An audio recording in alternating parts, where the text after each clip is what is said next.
पर उससे पहले लक्ष्मी और दरिद्रता फिर भ्रमण पर निकलती है।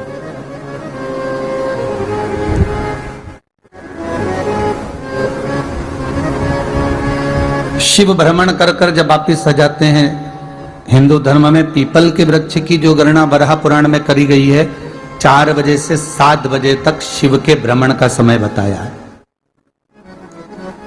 शाम को। तो 7 बजे से लेकर फिर रात्रि 9 बजे तक लक्ष्मी और दरिद्रता फिर भ्रमण पर जाती है। इनका एक समय निश्चित है महाराज। भ्रमण कर कर आ जाना। अब इस बीच में जब लक्ष्मी और दरिद्रता दोनों निकल कर जा रही हैं, तो दोनों एक भाव रख कर जाती हैं कि आज हमको कहां प्रवेश करना है।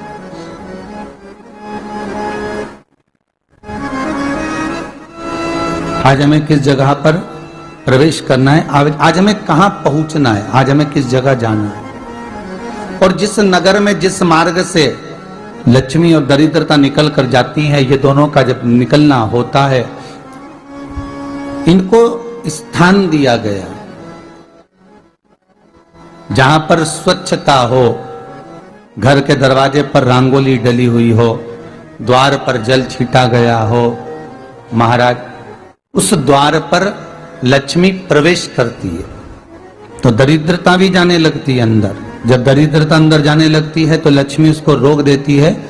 पहले मैं देखकर आती हूं कि तेरे लिए स्थान है कि नहीं, तू यहां रुक।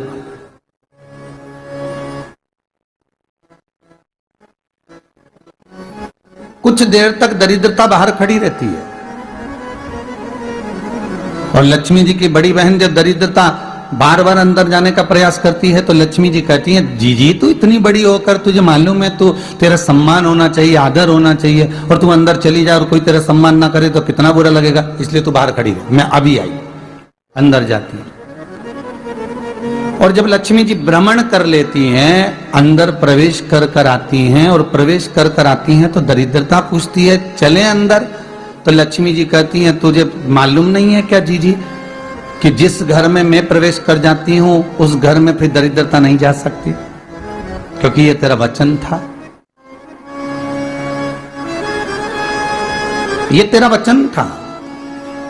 अपन दोनों का जब मंगल विवाह हुआ था, मेरा विवाह जब नारायण के साथ में हुआ और तुम्हारा विवाह जब दुस्साह मुनि के साथ हुआ, दरिद्रता का विवाह दुस्साह मुनि के साथ हुआ।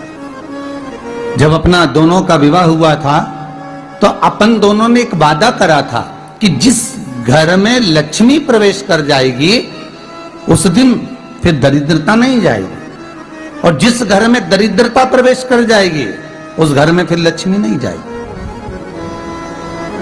अब जब मैं अंदर देख कर आ गई हूं तो तू अंदर नहीं जा सकती, अर्थात लक्ष्मी के चरण जिस घर में पड़ गए उस घर में फिर दरिद्रता प्रवेश नहीं कर रही। चलते चलते फिर दरिद्रता ने देखा और लक्ष्मी जी इसको लेकर गई और लक्ष्मी जी ने देखा कि इसके दरवाजे पर जल नहीं छीटा गया, इसके दरवाजे पर ना रंगोली डली है, इसका द्वार साफ नहीं हुआ, इसके द्वार पर दीप नहीं है, इसके द्वार पर कलश नहीं है, इसके दरवाजे पर ढेर सारा कचरा पड़ा हुआ है, कोई स्वान कोई कुत्ता गंदगी भी कर कर चला गया है, कहीं बिल्ली ने गंदगी कर रखी है, कहीं जीवों ने कुछ गंदा गिरा रखा है। तो फिर लक्ष्मी जी कहती है, जी अब मैं होकर आ गई थी ना, अब तू जा, तू होकर आ। और दरिद्रता प्रवेश करती है। तो अंदर जाकर क्या देखती है दरिद्रता कि इतनी सवेरे से मैं घूमने इनके दरवाजे पर आई और ये तो सब चादर तान के चकाचक गुर्राटा भर भर कर सो रहे हैं। तो दरिद्रता कह देती है, तुम्हारा भाग्य ही बेकार है, तुम्हें क्या करूं, तुम ऐसे ही सोते रहो। और दरिद्रता गुस्से में बाहर निकल कर आती है, लक्ष्मी से कहती है, लक्ष्मी तू इसके घर में जाना ही मत ही। तो दरिद्रता को कहती है, जी तेरी बात नहीं मानूंगी क्या मैं? लक्ष्मी जी बोली, मैं तेरी बात नहीं मानूंगी, बिल्कुल नहीं जाऊंगी इसके घर में, तू चिंता मत कर, चल आगे चल। फिर आगे बढ़े। ये लक्ष्मी और दरिद्रता का प्रवेश।